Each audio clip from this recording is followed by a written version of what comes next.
vreau să-ți pui toată încrederea în mine. Nu te voi lăsa la greu, fie că e rău sau bine. Ești tot ceea ce-mi doresc, te caut, dar nu te găsesc. Am învățat mereu că viața merge pe un singur sens. Mulți, dacă erau în locul meu, spuneau că lasă, dar eu te iubesc. Nu am să spun că nu-mi pasă, nu-mi pasă de noi, nu-mi pasă de amândoi. Păi dacă nu-mi păsa, nu mai scriam rânduri pe foi. Ai uitat să mă faci tare atunci când ai plecat. Ai uitat să mă înveți să țin capul ridicat. Ai uitat că pentru mine erai cer și pământ. Acum nici să vreau, nu pot să te scot din gând. Ai crezut că e mai bine să o luăm pe drumuri diferite. A fost decizia ta, dar ține minte, eu fără tine sunt doar o parte din mine. Tu fără mine ești doar o parte din tine.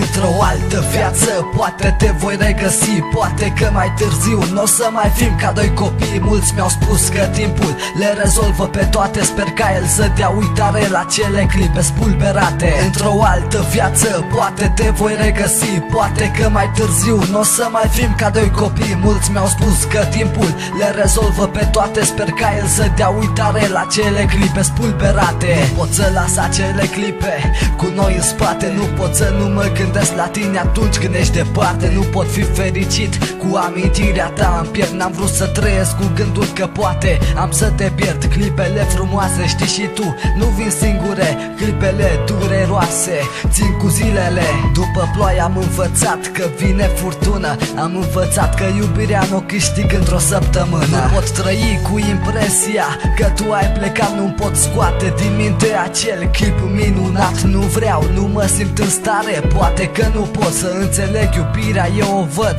ca pe un drog. Se spune că orice boală are un antidot. Atunci când îl voi găsi, îl voi considera noroc. Niciun leac nu poate să-mi aline sufletul. Timpul e irreversibil, nu-l pot da înapoi acum. Într-o altă viață poate te voi regăsi. Poate că mai târziu n-o să mai fim ca doi copii. Mulți mi-au spus că timpul le rezolvă pe toate. Sper ca el să dea uitare la cele clipe spulberate. Într-o altă viață poate te voi regăsi. Poate că mai târziu n-o să mai fim ca doi copii. Mulți mi-au spus că timpul le rezolvă pe toate. Sper ca el să dea uitare la cele clipe spulberate.